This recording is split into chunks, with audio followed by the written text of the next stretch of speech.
पिछले एपिसोड में वांग लिन और ली युआनफेंग जबरदस्त लड़ाई देखने को मिली। अब देखते हैं आगे क्या होता है। तो चलिए आज का एपिसोड शुरू करते हैं। वांग लिन की मूल आत्मा ने एक सुनहरा प्रकाश उत्सर्जित किया। यह सुनहरा प्रकाश आत्मा सीलिंग तकनीक को सक्रिय करने से आया था। 12 आत्माएं आत्मा शोधन संप्रदाय के 12 आत्मा परिवर्तन पूर्वज थे, जिन्होंने स्वेच्छा से अपनी आत्माओं को आत्मा ध्वज के भीतर सील करने के लिए छोड़ दिया था। इसमें मौजूद 12 आत्मा परिवर्तन आत्मा टुकड़ों के साथ इस आत्मा ध्वज की शक्ति पहले से ही स्वर्ग को हिलाने के लिए पर्याप्त थी। उन 12 आत्मा परिवर्तन आत्मा टुकड़ों के अलावा 100 से अधिक आत्मा निर्माण आत्मा टुकड़े और अनगिनत नवजात आत्मा टुकड़े थे। जैसे ही 12 आत्मा परिवर्तन आत्मा के टुकड़े झुके, ध्वज के अंदर के सभी अन्य आत्मा टुकड़े शांत हो गए। आत्मा बल काली गैस के रूप में सभी आत्मा टुकड़ों से बाहर आया और वांग लिन की मूल आत्मा के सामने इकट्ठा हुआ। सभी दिशाओं से काली गैस के रेशे एकत्रित हो गए, यहाँ तक कि 12 आत्मा परिवर्तन आत्मा के टुकड़े भी काली गैस के ढेर में बदल गए। सारी काली गैसें एकत्रित होकर वांग लिन की मूल आत्मा के सामने 30 फुट ऊंचा झंडा बन गई। वांग लिन ने जो कुछ भी देखा वह आत्मा ध्वज के अंदर था। उसके सामने जो झंडा दिखाई दिया वह आत्मा ध्वज की आत्मा थी। अगर वह इसे नियंत्रित कर सकता है तो वह वास्तव में 1 अरब आत्मा वाले आत्मा ध्वज को नियंत्रित कर सकता है।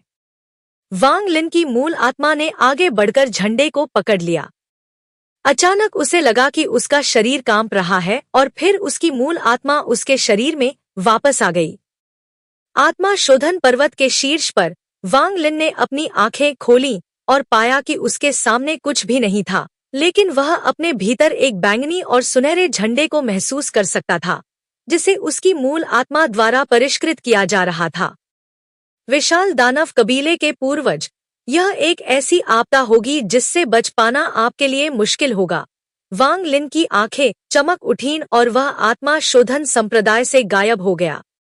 वांग लिन के चले जाने के बाद रक्तरिंग से एक आह की आवाज आई, जहां डुतियान बंद दरवाजे के पीछे अपनी साधना कर रहा था। वांग लिन जल्दी से प्राचीन स्थानांतरण सरणी में दिखाई दिया, इसे खोला और पिलू से गायब हो गया। विशाल दानव कबीला। विशाल दानव कबीले का क्षेत्र बहुत बड़ा था। जब वे दूसरे ग्रह से यहाँ आए तो उन्होंने उस समय सुजाकू नामक व्यक्ति के साथ एक समझौता किया और उन्हें यह भूमि फलने फूलने के लिए दी गई। विशालकाय दानव कबीले में 12 विशालकाय दानव महल थे। सभी 12 महल एक जैसे दिखते थे और बहुत बड़े थे। 2 वर्ष पूर्व जब पूर्वज का शरीर नष्ट हो गया और उसे दूसरा शरीर प्राप्त हुआ, तब से उसका कोई अतापता नहीं है। आखिरकार भूत प्रेत के समय व्यक्ति सबसे कमजोर होता है।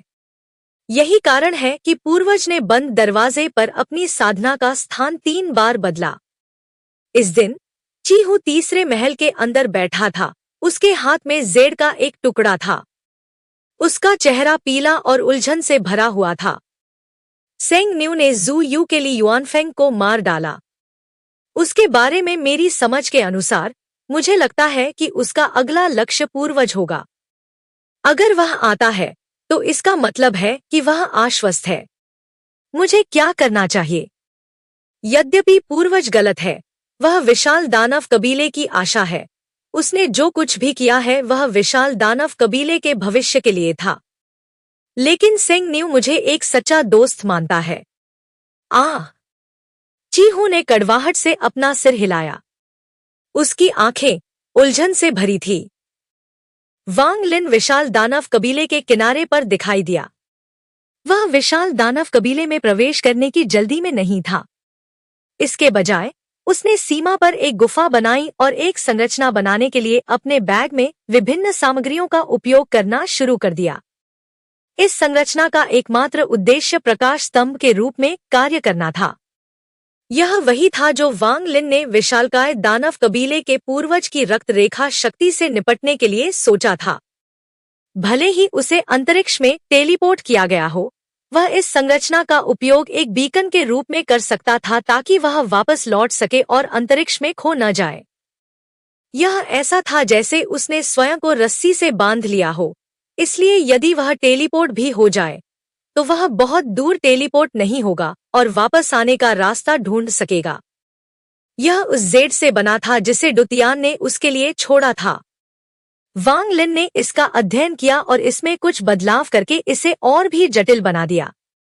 उन्होंने इस संरचना को पूरी तरह से स्थापित करने में 3 महीने लगाए और इसके ऊर्जा स्रोत के रूप में एक आकाशीय जेड भी रखा।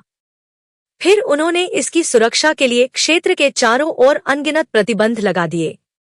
यह सब खत्म करने के बाद वांग लिन ने अपना सिर विशालकाय दानव कबीले की ओर उठाया। उसकी आंखें ठंडी हो गईं और फिर वह गायब हो गया। जब वह पुनः प्रकट हुआ तो वह पहले से ही विशालकाय दानव कबीले के केंद्र में था। उन्होंने अपनी दिव्य भावना को फैलाया और तुरंत ही देश के अधिकांश भाग में फैल गए। विशाल दानव कबीले के पूर्वज, अब बाहर आओ। वांग लिन का संदेश उसकी दिव्य इंद्रिय के माध्यम से फैल गया और अनगिनत विशाल दानव कबीले के सदस्यों द्वारा तुरंत सुना गया। इनमें से कुछ कबीले के सदस्य साधना या बचाव कार्य में व्यस्त थे, लेकिन जैसे ही उन्होंने यह सुना, उन्होंने अपना काम रोक दिया और वांग लिन की ओर देखने लगे। चीहू ने आह भरी और महल से गायब हो गया। वांग लिन ने संदेश भेजने के बाद वह शांति से वहीं खड़ा रहा। पलक झपकते ही चारों तरफ से अनगिनत किरणें आईं और उससे 1000 फीट दूर जाकर रुक गईं। वहां पुरुष और महिलाएं, बूढ़े और जवान सभी थे। सभी उदास भाव से वांग लिन को देख रहे थे। उन लोगों के अलावा वहां अनगिनत लोग उड़ रहे थे। इसी समय एक बूढ़ा आदमी अचानक हवा से प्रकट हुआ और सभी कबीले के सदस्यों ने उसके लिए रास्ता बना लिया। बूढ़ा आदमी वांग लिन से 100 फीट पहले रुक गया। उसने भौहें सिकोड़ी और चिल्लाया, तुम कौन हो?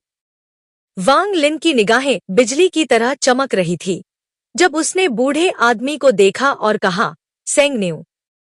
जैसे ही वे 2 शब्द निकले, आसपास का माहौल तुरंत शांत हो गया। लगभग सभी विशालकाय दानव कबीले के सदस्यों की आंखें भय से भर गईं। सेंगन्यू, यह वह था जिसने रेड बटरफ्लाई के खिलाफ जीत हासिल की थी। वह सेंगन्यू है जिसने ली युआनफेंग को मार डाला, ज़ुयू को रैंक 3 साधना देश बना दिया और ज़ुयू के सभी आत्मा निर्माण साधकों को सील कर दिया। आत्मा परिवर्तन चरण के अंतर्गत नंबर 1 साधक। अफवाह है कि वह पहले ही आत्मा परिवर्तन चरण तक पहुंच चुका है, अन्यथा वह ली युआनफेंग को मार नहीं सकता था। यहां तक कि बोलने वाले बूढ़े व्यक्ति ने भी गहरी सांस ली। उसने सेंगन्यू को देखा और धीरे से पूछा, साथी साधक सेंगन्यू, आप मेरे कबीले के पूर्वज को क्यों ढूंढ रहे हैं? वांग लिन की आंखें ठंडी थी जब उसने कहा, मार डालो। बूढ़े आदमी के चेहरे पर बदसूरत भाव थे। उसने गुस्से से हंसते हुए वांग लिन की ओर इशारा किया और कहा, मैंने सुना है कि तुम घमंडी थे। अब जब मैं तुमसे मिला हूं तो मैं देख सकता हूं कि तुम वाकई घमंडी हो। सेंगन्यू, मेरा विशालकाय दानव कबीला ज़ुयू नहीं है। हम तुम्हें अपनी मर्जी से कैसे मारने दे सकते हैं? आज बिना पूर्वज के बाहर आए ही मेरा विशालकाय दानव कबीला तुम्हें मार देगा। यह कहते हुए बूढ़े आदमी ने अपने बैग पर हाथ मारा और एक काला टोकन दिखाई दिया। उसने काला टोकन उठाया और चिल्लाया, मैं विशालकाय दानव कबीले के बुजुर्ग के रूप में अपनी स्थिति का उपयोग करके सभी कबीले सदस्यों को सेंगन्यू को मारने के लिए हर संभव प्रयास करने का आदेश देता हूं। जैसे ही उसने यह कहा, टोकन धूल में बदल गया और एक रहस्यमय शक्ति तुरंत पूरे विशाल दानव कबीले में फैल गई। प्रत्येक कबीले के सदस्य को रहस्यमयी शक्ति का संदेश महसूस हुआ। जैसे ही बूढ़े आदमी ने आदेश दिया, वांग लिन के चारों ओर मौजूद 100 से ज्यादा कबीले के सदस्यों ने दहाड़ लगाई और उनके शरीर कई गुना बड़े हो गए। पलक झपकते ही वे सभी 10 फीट लंबे विशालकाय बन गए। उन्होंने अपने माथे छुए और उनके हाथों में युद्ध की कुल्हाड़ियां दिखाई दी। उनके द्वारा प्रदर्शित आभा स्वर्ग विनाशकारी थी। मार डालो, बूढ़े आदमी ने दहाड़ लगाई और उसके पूरे शरीर से चटकने की आवाजें आने लगी। वह 100 फीट लंबा विशालकाय बन गया और बैंगनी रोशनी से ढकी कुल्हाड़ी को वांग लिन पर फेंक दिया। मार डालो! आसपास के कबीले के सभी सदस्य दहाड़ते हुए वांग लिन पर टूट पड़े। उनकी दहाड़ एक ध्वनि तरंग में विलीन हो गई जो भी आक्रमण में शामिल हो गई। विशाल दानव कबीला अन्य कबीलों से बहुत अलग था। एक बार जब कोई दुश्मन किसी बुजुर्ग द्वारा पहचाना जाता है तो वे कभी अकेले नहीं लड़ते बल्कि समूह में हमला करते हैं। वे अब बात करने की कोशिश भी नहीं करते थे, मारना ही एकमात्र शब्द था जो वे बोलते थे। एक साधारण साधक इन दैत्यों के आक्रमण से डरकर मर जाएगा। भले ही उनका चेहरा शांत रहे, फिर भी उनका दिल कांप उठेगा। इस ध्वनि में आदिम जानवर की तरह स्वर्ग को हिला देने वाली हत्या की मंशा थी, लेकिन वांग लिन की तुलना में यह अभी भी पर्याप्त नहीं था। वांग लिन की हत्या करने की मंशा बहुत डरावनी थी। उसने अपना लगभग पूरा जीवन हत्या करके ही बिताया था और यह बात उसके मूल शरीर के लिए विशेष रूप से सच थी। उसका अवतार उसके मूल शरीर के साथ जुड़ गया था, इसलिए उसके मूल शरीर से सारी हत्या की मंशा यहाँ थी। वांग लिन की आंखें ठंडी हो गईं क्योंकि उसके शरीर में मौजूद सारी हत्या की मंशा बाहर निकल आई। मुझे बताओ कि विशाल दानव कबीले के पूर्वज कहाँ छिपे हैं, नहीं तो मर जाओ। चीहू के अलावा वांग लिन के पास बाकी विशालकाय दानव कबीले के प्रति कोई अच्छी मंशा नहीं थी, क्योंकि जब उसने अपनी दिव्य इंद्रियों को फैलाया तो उसे विशालकाय दानव कबीले के पूर्वज का पता नहीं चल पाया, इसलिए वह अधीर हो गया। बोलते समय उसने अपने ऊपर हमला करने वाले विशालकाय दानव कबीले के सदस्यों की ओर देखा तक नहीं, बल्कि अपने डोमेन को सक्रिय कर दिया। विशालकाय दानव कबीले के ऊपर का आकाश काला पड़ गया। एक रहस्यमयी शक्ति ने स्वर्ग और पृथ्वी को घेर लिया। जीवन और मृत्यु पुनर्जन्म की पुस्तक प्राचीन देवता की आकृति के साथ आकाश में दिखाई दी। आकाश में प्राचीन देवता ने जीवन और मृत्यु की पुस्तिका पकड़ी हुई थी। इस समय आकाश में केवल यही एक चीज थी। वांग लिन की आंखें ठंडी थी। उसने एक निर्दयी भाव प्रकट किया और शांति से कहा, सील। ग्रे गैस की अनगिनत किस्में अचानक स्क्रॉल से बाहर आईं और विशाल दानव कबीले के सदस्यों के शरीर पर गिरीं, जो वांग लिन पर हमला कर रहे थे। बूढ़े आदमी के चेहरे पर बहुत ज्यादा बदलाव आया। उसने दांत भींचे और कुल्हाड़ी को नीचे की ओर घुमाते हुए पीछे नहीं हटा। वांग लिन ने बूढ़े आदमी की तरफ देखा और धीरे से कहा, भागो। केवल एक शब्द की शक्ति से बूढ़े आदमी का शरीर कांप उठा और उसकी मूल आत्मा अस्थिर हो गई। हालांकि उसने एक दहाड़ लगाई और किसी अज्ञात तकनीक का उपयोग करके खुद को संभाला और कुल्हाड़ी को नीचे की ओर घुमाना जारी रखा। आश्चर्यचकित होकर वांग लिन ने जल्दी से एक मुक्का मारा। टकराना।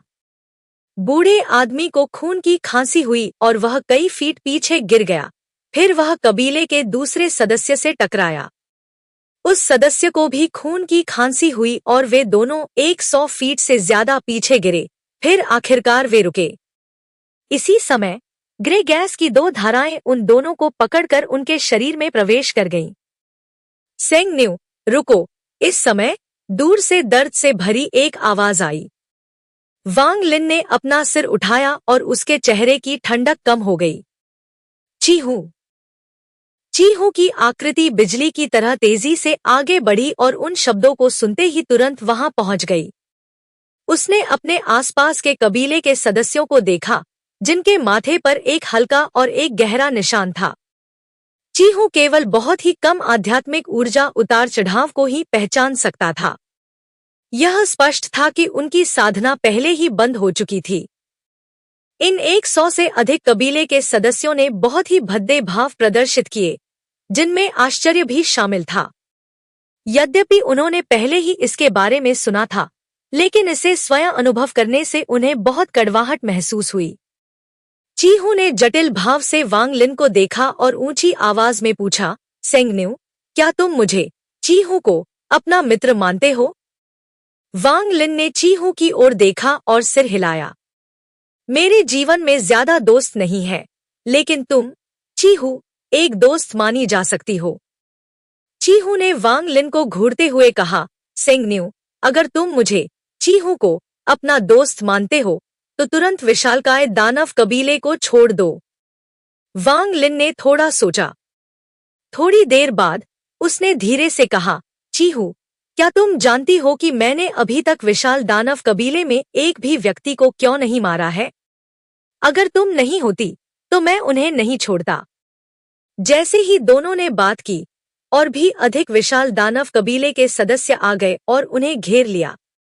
उन्होंने एक दमनकारी आभा पैदा की जो धीरे धीरे बंद हो गई। चीहू का दिल दुख गया। उसने तनाव भरे चेहरे से कहा, सेंगन्यू, तुम। वांग लिन ने चीहू को देखा और धीरे से आह भरी। चीहू, मुझे बताओ कि विशाल दानव कबीले का पूर्वज कहाँ है और मैं उसे ढूंढने जाऊंगा। जहां तक अन्य विशाल दानव कबीले के सदस्यों की बात है, मैं उन्हें नुकसान नहीं पहुंचाऊंगा। इतना साहसिक पागलपन।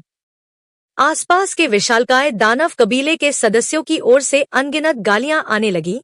फिर बैंगनी वस्त्र पहने और माथे पर कुल्हाड़ियां चमकाते हुए 3 बूढ़े व्यक्ति वहां से निकले। जब वे तीनों प्रकट हुए तो उनके साथ एक शक्तिशाली आध्यात्मिक दबाव भी आया। वांग लिन ने उन पर नजर डाली।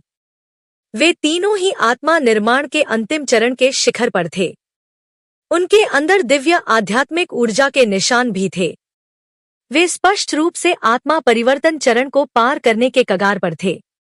बैंगनी वस्त्र पहने एक बुजुर्ग ने उदास होकर कहा, सेंगन्यू, मैं विशाल दानव कबीले का मुखिया बुजुर्ग हूं। मैं तुम्हें द्वंद्व युद्ध के लिए चुनौती देता हूं। वांग लिन की आंखें ठंडी थी। उसने बुजुर्ग की ओर देखा और कहा, तुम इसके लायक नहीं हो। यह कहते हुए वह जवाब के लिए चीहू की ओर मुड़ा। बूढ़े आदमी का चेहरा हरा से लाल हो गया और उसने वांग लिन को घूरा। हंसने के बाद उसकी आंखें ठंडी हो गईं और वह आगे बढ़ा। उसके हाथ में एक बड़ी कुल्हाड़ी दिखाई दी और वह दहाड़ता हुआ वांग लिन की ओर बढ़ा। विशालकाय दानव कबीले के सदस्य शायद ही कभी किसी मंत्र या तकनीक का इस्तेमाल करते थे। वे ज्यादातर हमला करने के लिए अपने शक्तिशाली शरीर का इस्तेमाल करते थे। वांग लिन ने उस बूढ़े आदमी की तरफ देखा। उसने अपने दाहिने हाथ से मुट्ठी बनाई और एक मुक्का मारा। धमाका। एक जोरदार धमाके के साथ बूढ़ा आदमी कई फीट पीछे धकेल दिया गया और उसका चेहरा पीला पड़ गया और उसने अविश्वास का भाव प्रकट किया। बैंगनी वस्त्र पहने अन्य बुजुर्गों के हावभाव बहुत बदल गए और वे चुपके से कोसने लगे। वांग लिन ने अपनी जगह से हिलना तक बंद नहीं किया। उसने बूढ़े आदमी की तरफ देखा और कहा, तुम अभी भी इसके लायक नहीं हो। चीहू ने कड़वाहट से कहा, मुझे नहीं पता कि पूर्वज कहाँ है। सेंगन्यू, अपना हाथ रोको। मेरा विशाल दानव कबीला तुम्हारा दुश्मन नहीं है। वांग लिन ने सोचा।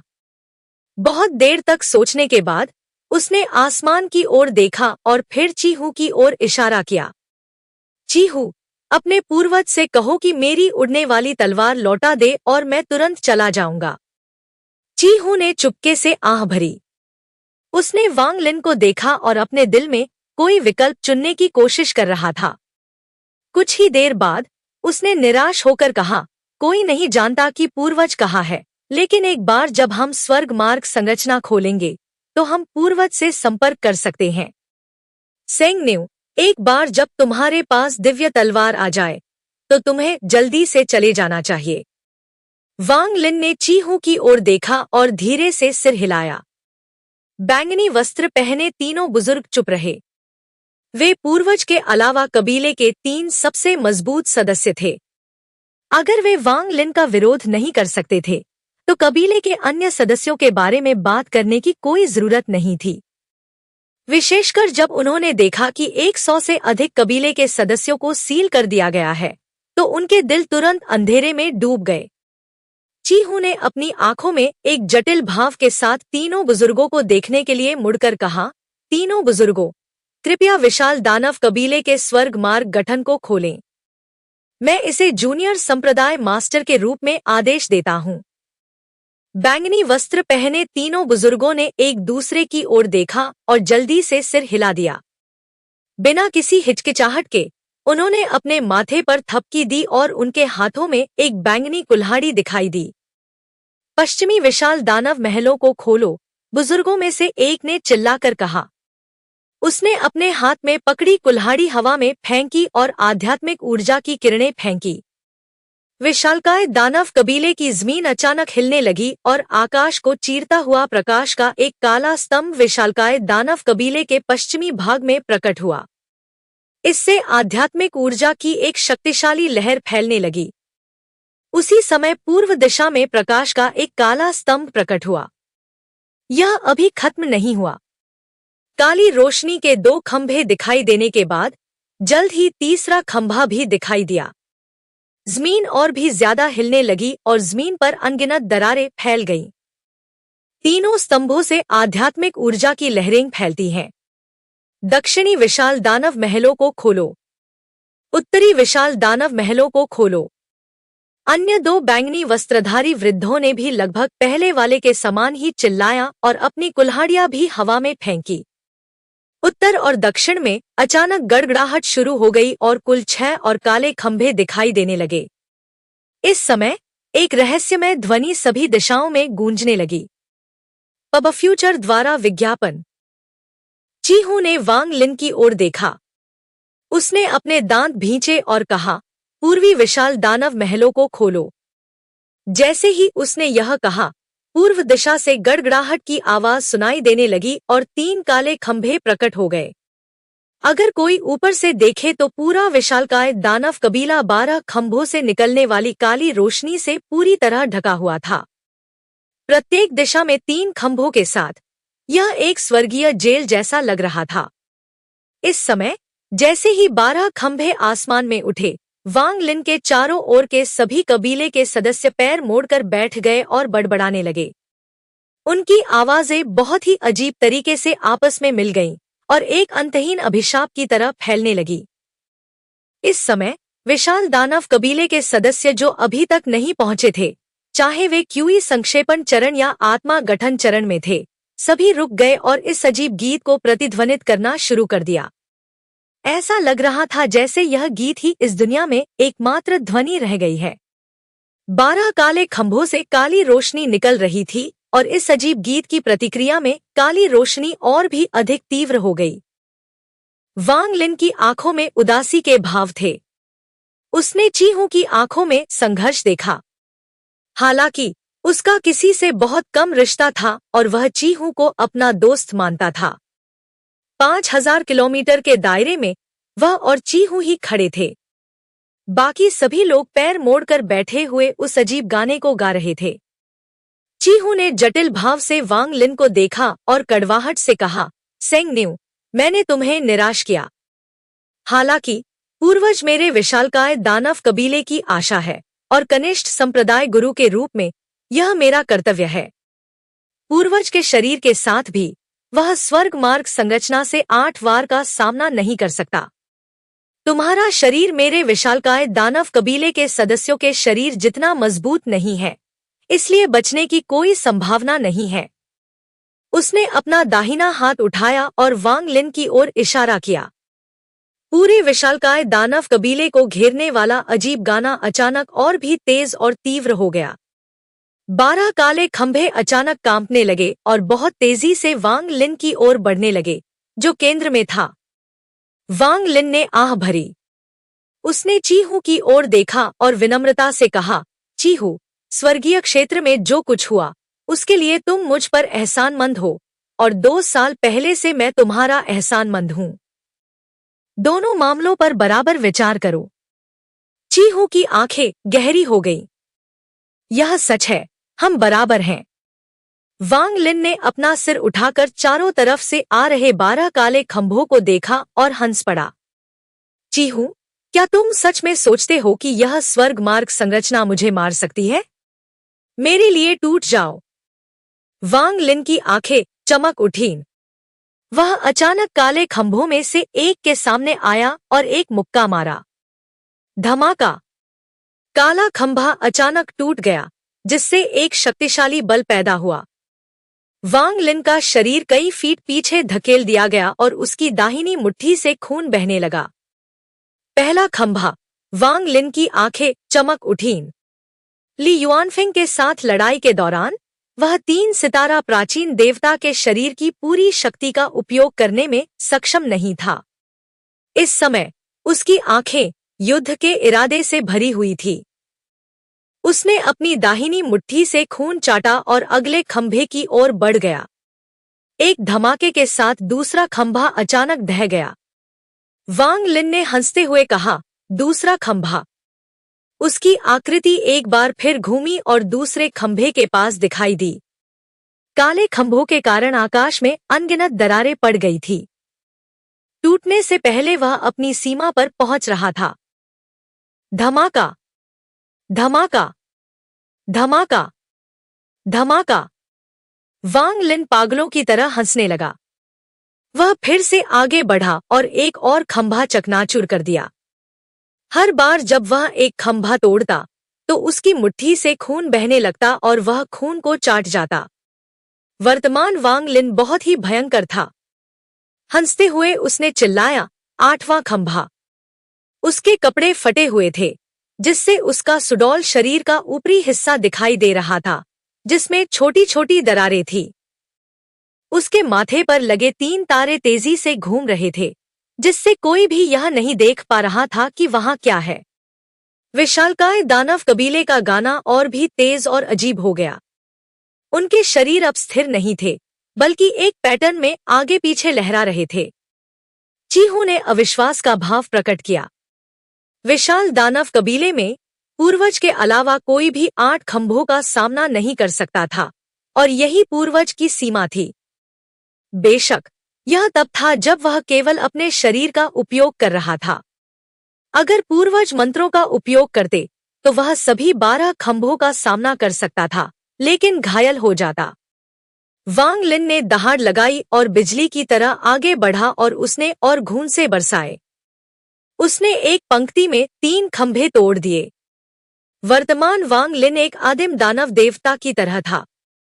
आखिरी खंभा। चीहू, ध्यान से देखो। जैसे ही वांग लिन की आवाज आकाश में गूंजी, आखिरी खंभा आ गया। इस बार वांग लिन ने मुक्का नहीं मारा, बल्कि दहाड़ के साथ उसका शरीर अचानक 100 फीट से अधिक ऊंचा हो गया। धमाका। काला खंभा वांग लिन की छाती से टकराया और टूट गया। वांग लिन को 3 कदम पीछे हटना पड़ा, लेकिन उसे कोई चोट नहीं आई। उसने दहाड़ लगाई और स्वर्ग मार्ग की संरचना टूट गई। यह 3 सितारा प्राचीन देवता की चरम शक्ति का वास्तविक प्रदर्शन था। चीहू, हमारे बीच भी सब कुछ ठीक है। विशाल दानव कबीले, सील। वांग लिन की विशाल उंगली ने आकाश की ओर इशारा किया और ग्रे गैस की अनगिनत किस्में प्रकट हुईं और सभी विशाल दानव कबीले के सदस्यों के शरीर में प्रवेश कर गईं। आज के बाद कोई भी नवजात आत्मा या उससे ऊपर का साधक नहीं होगा। अगर कोई कोर फॉर्मेशन चरण से आगे बढ़ना चाहता है तो उसे मेरी स्वीकृति लेनी होगी। यह तुम्हारी सजा है। वांग लिन की आंखें ठंडी थी। इस समय उसका शब्द स्वर्ग के कानून की तरह था जो विशाल दानव कबीले के भाग्य का फैसला करेगा। अवतार और मूल शरीर का संलयन, एक अंतिम चरण के आत्मा निर्माण साधक और एक 3 सितारा प्राचीन देवता का संलयन। उन्होंने एक बहुत शक्तिशाली वांग लिन का निर्माण किया। जब तक कोई आत्मा परिवर्तन साधक दिव्य आध्यात्मिक ऊर्जा का उपयोग नहीं करता, तब तक ग्रह पर किसी के पास ऐसा शरीर नहीं था जो उसके शरीर की शक्ति से मेल खा सके। यह एक प्राचीन देवता था, एक 3 सितारा प्राचीन देवता। वांग लिन ने पहले से ही इन सब बातों पर विचार कर लिया था। अगर वह पहले की तरह अपनी ताकत को छिपाता रहा तो इससे और अधिक लोगों को परेशानी होगी। वह ली युआनफेंग और विशाल दानव कबीले के पूर्वज को मारने का उदाहरण देकर पूरे ग्रह और खास तौर पर जुकेजी को दिखा सकता है कि वह कोई मोहरा नहीं है। सुजाकू देश में जाने के बाद वांग लिन को एक निराशाजनक भावना महसूस हुई जो उसे घेरे हुए थी। यह सुजाकू देश और सुजाकू पर्वत के कारण था। लियू मेई की उपस्थिति कोहरे के एक कोने के हटने की तरह थी, जिससे वांग लिन को यह पुष्टि करने में मदद मिली कि वह एक साजिश में फंस गया था। वांग लिन के व्यक्तित्व के कारण वह दूसरों को अपने ऊपर हावी होने की अनुमति कैसे दे सकता था? यही कारण था कि वह अपनी पूरी ताकत दिखाने में संकोच नहीं करता था। वह मोहरा नहीं बनना चाहता था। अगर वह मोहरा होता भी तो कांटों से लदा हुआ मोहरा होता, जिससे उसे छूने वाला कोई भी व्यक्ति खून से लथपथ हो जाता। भले ही उसके प्राचीन देवता होने की बात उजागर हो जाए, लेकिन उसके पास बचने का एक रास्ता है। प्राचीन देवता अनगिनत सालों से विलुप्त हो चुके थे और प्राचीन काल से किंवदंतियां थे। यहाँ तक कि अगर ज़ुकेज़ी ने वांग लिन को देखा भी, तो वह यह पुष्टि भी नहीं कर पाएगा कि वांग लिन वास्तव में एक प्राचीन देवता था या नहीं। आखिरकार, ऐसे लोग भी थे जो अपने शरीर को परिष्कृत करने पर ध्यान केंद्रित करते थे। विशालकाय दानव कबीला ऐसे लोगों का एक पूरा समूह था। वांग लिन ने पहले से ही इन सब बातों पर विचार कर लिया था। उसने सुजाकू पर लंबे समय तक रहने की योजना नहीं बनाई थी। उसने एग्बिलियन सोल फ्लैग प्राप्त करने के बाद वहां से निकलकर तियान यून ग्रह पर जाने की योजना बनाई थी। विशाल दानव कबीले के पूर्वज, अब बाहर आओ! वांग लिन चिल्लाते हुए हवा में तैर गया। उसकी आवाज पूरे विशाल दानव कबीले में फैल गई। चीहू ने एक व्यंग्यात्मक मुस्कान दी, क्योंकि उसका शरीर नीचे गिर गया था। वांग लिन ने उसे नहीं मारा, लेकिन गठन के नियंत्रण में रहने वाले व्यक्ति के रूप में उसे प्रतिक्रिया का सामना करना पड़ा और जब यह नष्ट हो गया तो उसे भारी चोटें आईं। वांग लिन की आवाज पूरे विशालकाय दानव कबीले में फैल गई। इस समय किसी ने भी खड़े होकर इस चिल्लाहट का विरोध करने की हिम्मत नहीं की। एकमात्र व्यक्ति जिसके पास विरोध करने की शक्ति थी, वह विशालकाय दानव कबीले का पूर्वज था जो छिपा हुआ था। इस समय विशाल दानव कबीले की सीमा पर बैंगनी वस्त्र पहने एक महिला वहां खड़ी थी, वांग लिन की ओर देख रही थी। वह बहुत सुंदर थी। उसकी आंखें रहस्यमयी रोशनी से भरी हुई थी और वह खुद से बुदबुदा रही थी, तो यह तुम्हारी असली ताकत है, वांग लिन। ऐसा लगता है कि गुरु ने भी तुम्हें कम आंका है। वांग लिन की आवाज विशालकाय दानव कबीले के अंदर गूंज उठी। विशालकाय दानव कबीले के उत्तरी भाग में 500 किलोमीटर नीचे एक सुनहरी गुफा थी जिसके अंदर एक व्यक्ति बैठा था। यह व्यक्ति कमल की मुद्रा में बैठा हुआ साधना कर रहा था। वह बहुत सुंदर लग रहा था। इस समय उसने अचानक अपनी आंखें खोलीं। उसकी नजर गुफा की दीवारों को भेदने और बाहर देखने में सक्षम लग रही थी। कुछ ही देर बाद उसकी आंखें ठंडी हो गईं और उसने बड़बड़ाते हुए कहा, जूनियर वांग लिन, मैं तुम्हें थोड़ी देर और घमंडी रहने दूंगा। एक बार जब मैं अपना कब्जा कर लूंगा तो मैं तुम्हें मार डालूंगा। भले ही तुम विशालकाय दानव कबीले के सदस्यों को सील कर दो, मैं उन्हें खोल सकता हूं। ऐसा कहकर उन्होंने पुनः अपनी आंखें बंद कर ली और साधना करने लगे। ठीक इसी समय उसके बैग में कालापन आने लगा। उसने भौहें सिकोड़ते हुए बैग पर हाथ मारा और वांग लिन से चुराई गई दिव्य तलवार उड़ गई। दिव्य तलवार से काली गैस निकली और उसने जू लिगो का रूप ले लिया। जू लिगो की आंखें लाल हो गई थी और उसका चेहरा घृणा से भरा हुआ था। उसने दूर से देखा और कहा, मास्टर, मैं महसूस कर सकता हूं कि शैतान यहाँ है। मास्टर, मैंने इस व्यक्ति से बदला लेने की कसम खाई है। मुझे बाहर जाकर उससे लड़ने दो। विशाल दानव कबीले के पूर्वज ने जू लिगो को देखा। पिछले 2 सालों में उसने जू लिगो के साथ बहुत बातचीत की थी। उसे लगा कि बुद्धिमान तलवार आत्मा वास्तव में अद्भुत थी और उसे यह तलवार आत्मा वास्तव में पसंद आई। तुम उसे मारना चाहते हो, लेकिन तुम्हें तब तक इंतजार करना होगा जब तक मैं अपना कब्जा खत्म नहीं कर लेता। जू लिगो ने तुरंत अपना चेहरा बदल लिया और विशालकाय दानव कबीले के पूर्वज को खुश करने की कोशिश करने लगा। उसने जल्दी से सिर हिलाया और कहा, मास्टर वास्तव में मेरी परवाह करते हैं। आप उस राक्षस वांग लिन से बहुत बेहतर हैं। मैं हमेशा मास्टर के प्रति वफादार रहूंगा। हालांकि मास्टर, जब आप वांग लिन को मार रहे हैं तो क्या आप मुझे अंतिम वार करने देंगे? विशाल दानव कबीले के पूर्वज ने हंसते हुए कहा, वांग लिन ने तुम्हारे साथ ऐसा कैसा व्यवहार किया कि तुम उससे इतनी नफरत करने लगे? जू लिगो ने अपने दांत भींचे और कहा, मास्टर, आप नहीं जानते कि मैं उस वांग लिन से कितनी नफरत करता हूँ। न केवल उसने मुझे काम करने के लिए मजबूर किया, बल्कि वह मुझे पीटने और गाली देने के लिए भी बुलाता था। ये सब ज्यादा मायने नहीं रखता, लेकिन सबसे महत्वपूर्ण बात यह थी कि उसने मुझे कभी कोई लाभ नहीं दिया, मास्टर के विपरीत, जो मुझे अवशोषित करने के लिए स्पिरिट स्टोन देता है। मास्टर, जब हम उस वांग लिन को मार देंगे तो आप मुझे कुछ महिलाओं के साथ इनाम देंगे। छोटी बहन परी को बुलाने के बारे में क्या ख्याल है? मैंने उसे कुछ समय से नहीं देखा है और मुझे उसकी बहुत याद आती है। विशाल दानव कबीले के पूर्वज ने हल्के से मुस्कुराते हुए कहा, यह आसान है। एक बार जब हम वांग लिन को मार देंगे तो मैं फेंग लुआन की आत्मा को बुलाऊंगा और तुम्हें उससे मिलवाऊंगा। अब इस बूढ़े आदमी को बंद दरवाजे की साधना में जाने की जरूरत है, इसलिए वापस अंदर जाओ। ऐसा कहकर उसने हाथ बढ़ाया। हालांकि जू लिगो के चेहरे पर मुस्कान थी, लेकिन उसने अपने दिल में शाप दिया। वह वापस दिव्य तलवार में चला गया और उसे वापस थैले में डाल दिया गया। यह तलवार आत्मा मानव लालच से भरी हुई है।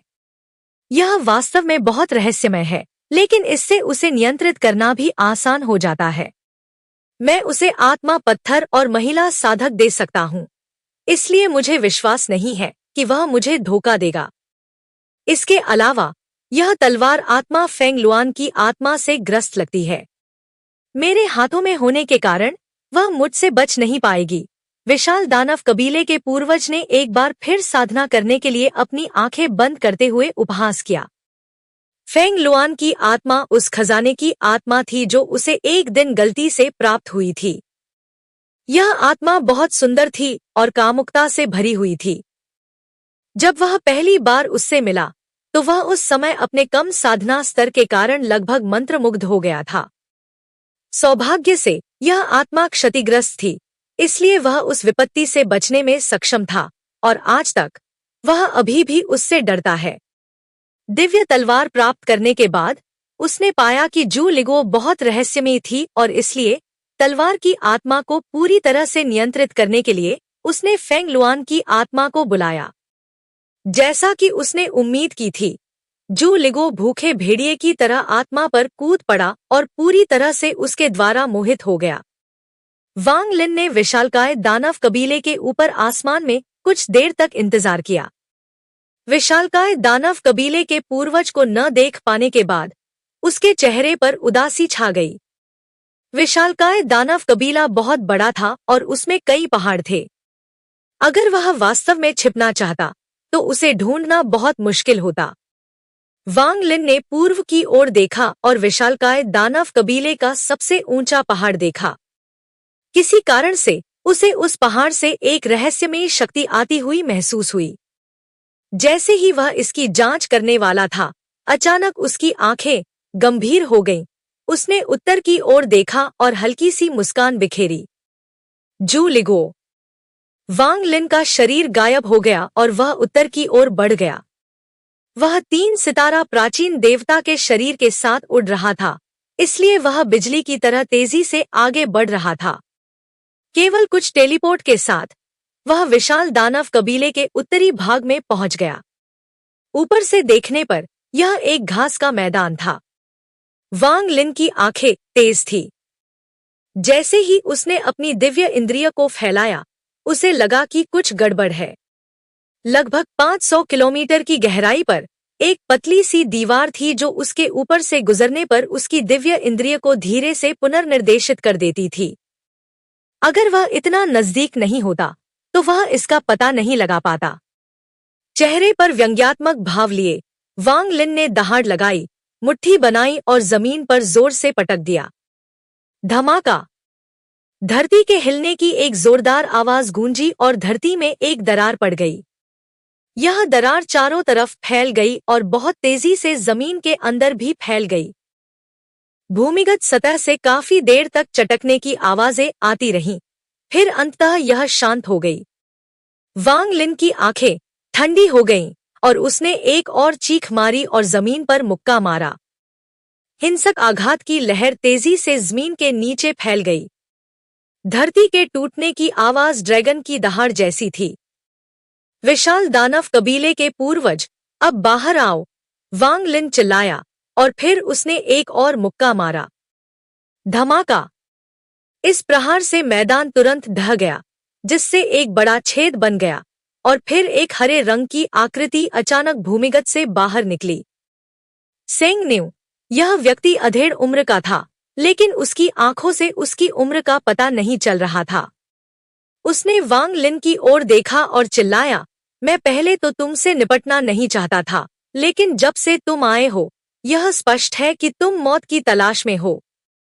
ऐसा कहते हुए वह एक कदम आगे बढ़ा, बिजली की तरह वांग लिन के पास पहुंचा और एक मुक्का मारा। वांग लिन ने हंसते हुए कहा।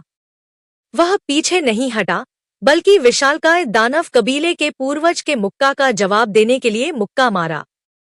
धमाका! शॉकवेव ने आसपास की सभी चट्टानों और रेत को पीछे धकेल दिया।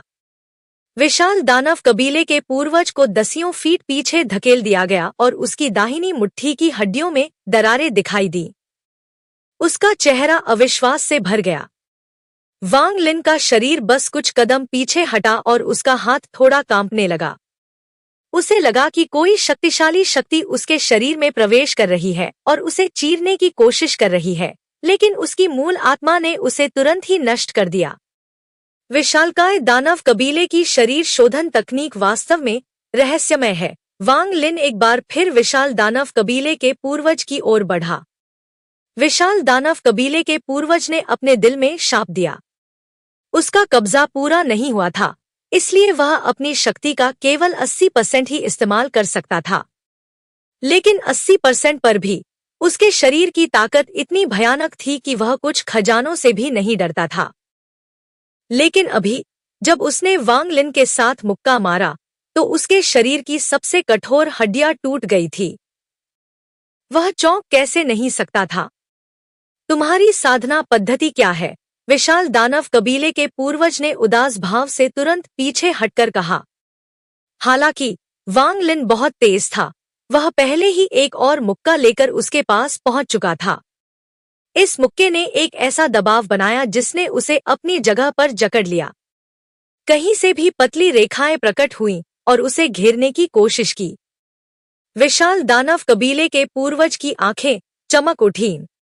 जैसे ही उसका शरीर आगे बढ़ा, दबाव और पतली रेखाओं के कारण वह चरमरा उठा।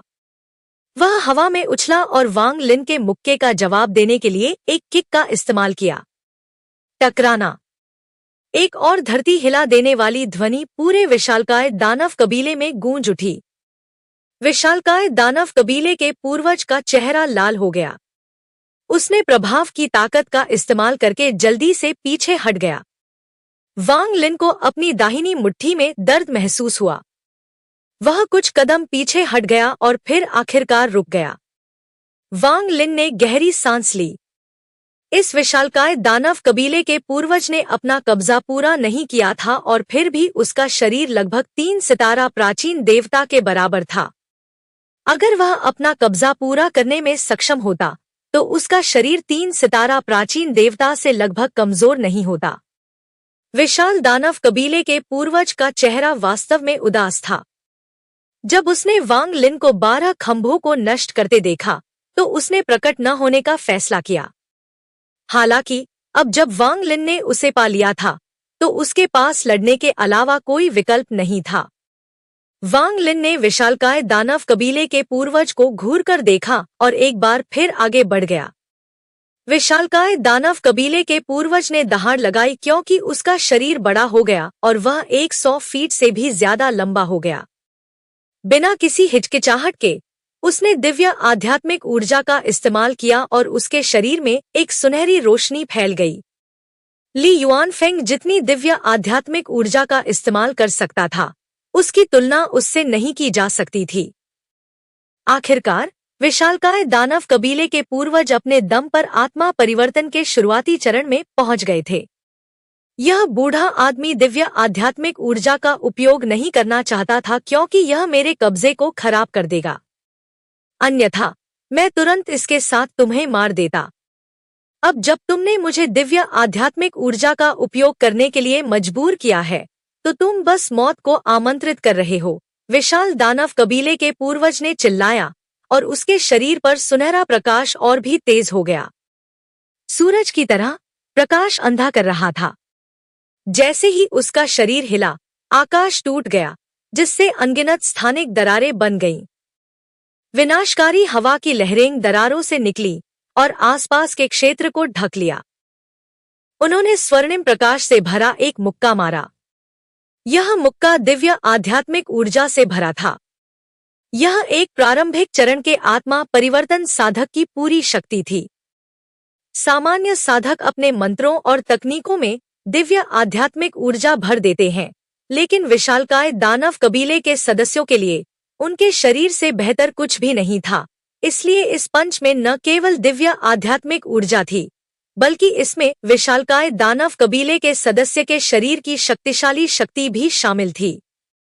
एक मुक्के की शक्ति से विशालकाय दानव कबीले के उत्तर का पूरा मैदान बिखर गया और धूल के अनगिनत कणों में तब्दील हो गया, जिन्हें दबाव से दूर धकेल दिया गया।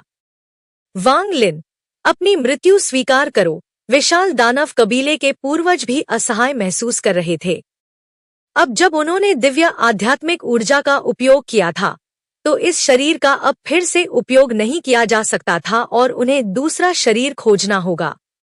दिव्य ऊर्जा द्वारा शरीर को क्षतिग्रस्त कर दिए जाने के बाद वह इसके साथ ठीक से जुड़ नहीं पाएगा। इसका उपयोग केवल तभी संभव होगा जब उसका साधना स्तर आत्मा परिवर्तन के मध्य चरण पर हो। वांग लिन की आंखें एक अजीब सी रोशनी से भर गई थी। उस मुक्के की ताकत ने उसे खतरे का एहसास कराया। स्वर्ग के दूत के खिलाफ लड़ाई के समय के अलावा यह दूसरी बार था जब वांग लिन को अपने मूल शरीर के साथ जुड़े होने पर खतरा महसूस हुआ था। लेकिन इस समय वांग लिन बिल्कुल भी डरा हुआ नहीं था। उसने दहाड़ लगाई, उसके माथे पर लगे 3 सितारे तेजी से घूमने लगे और एक बैंगनी आभा उसके शरीर को ढकने लगी। उसी समय प्राचीन देवता की आकृति एक बार फिर उसके पीछे प्रकट हुई। इसी के साथ यह एपिसोड समाप्त होता है। यदि आप पिछले एपिसोड देखना चाहते हैं तो उनके लिंक आपको डिस्क्रिप्शन में मिल जाएंगे, वहां से आप उन्हें देख सकते हैं। यदि आपको यह वीडियो पसंद आई हो तो इसे लाइक करें, अपने दोस्तों के साथ शेयर करें और हमारे चैनल को सब्सक्राइब करना न भूलें।